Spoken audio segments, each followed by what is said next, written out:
सभी को, मेरा नाम प्रवीणा है और आज का मेरा विषय है नीम के फायदे। जैसे कि हम सब बचपन से पढ़ते या सुनते आ रहे हैं कि नीम का पेड़ घर के पास होने से बहुत सी बीमारियां चले जाती हैं। जैसे हमारे बड़े बुजुर्ग या हमारी दादी सब कहते हैं।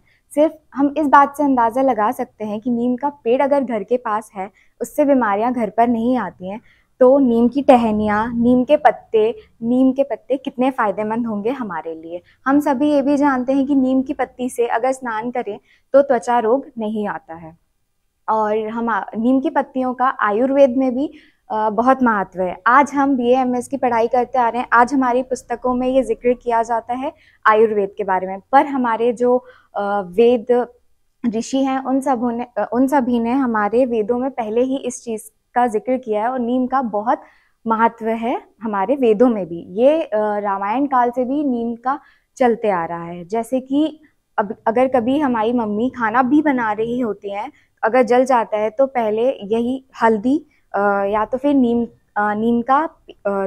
की पत्तियां पीस के उसका रस लगाया जाता है ताकि वो जल्दी सूखे। बैंडेज तो अब आया है, पर नीम ये सारी चीज़ें नीम का बहुत महत्व रह चुका है।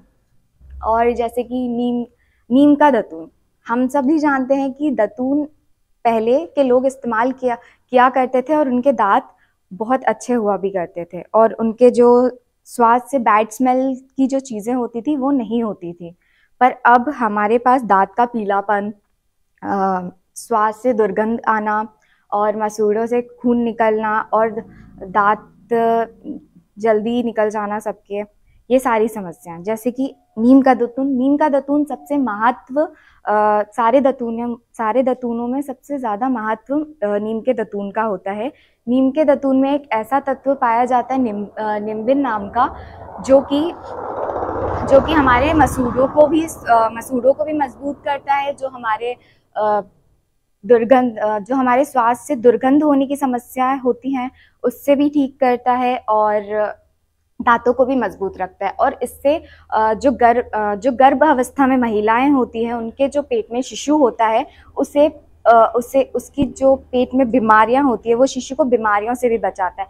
और तरह के दतून होते हैं, जैसे कि बबूल का दतून में एक गोंद पाई जाती है जो हमारे मसूड़ों को स्वस्थ रखता है। और इसका भी फायदा ये होता है कि जो गर्भपात यानी मिसकैरेज का जो खतरा होता है वो कम हो जाता है। और एक और दतून है अर्जुन का दतून, उससे करने से हमारे जो श्वास की दुर्गंध होती है वो नहीं आती है और जो पीलापन होता है हमारे दांतों में वो भी चले जाता है और इससे डायबिटीज और हृदय आदि के जो भी रोग होते हैं उसका खतरा आना कम हो जाता है। और भी बहुत दतून होते हैं, जैसे बरगद का दतून, अमरूद का दतून हमारे दांतों को स्वच्छ रखता है। पर इन सारे दतूनों में सबसे ज्यादा महत्व नीम के दतून को दिया जाता है।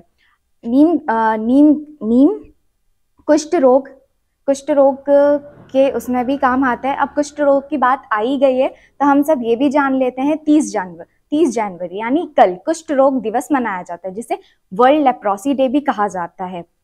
इसमें एक कीटाणु होता है जो हमारे त्वचा के कांटेक्ट में आता है, तो उससे काफी फोड़े फुंसियां भी होती हैं। फोड़े फुंसियां और काले धब्बे, सफेद धब्बे भी हमारी त्वचा पे आ जाते हैं। और फिर उसके बाद ये हमारे नाक के ऊपरी सतह के में भी होने की संभावनाएं होती हैं और आंखों में भी फैलने की संभावना होती है। तो इससे बचने के लिए आप सभी नीम के पानी से एक हफ्ते में एक बार नहाने की कोशिश जरूर कीजिए और नहाने की जरूर कोशिश कीजिए और अपने आसपास का जो एनवायरनमेंट होता है वो साफ रखने की कोशिश कीजिए। और कुष्ठ रोग से एक और भी चीज होती है, लोग उन्हें छूते नहीं है, पर हम जो कि सब फ्यूचर डॉक्टर्स ही हैं तो उसका एक बार जानें और ये जो उनको एक सही ट्रीटमेंट के लिए भी जागरूक करें और लोगों को बताएं कि उन्हें एक ऐसे अलग से नहीं करें, पर हाँ उनके पास प्रिकॉशंस लेकर ही जाएं, ऐसा नहीं है।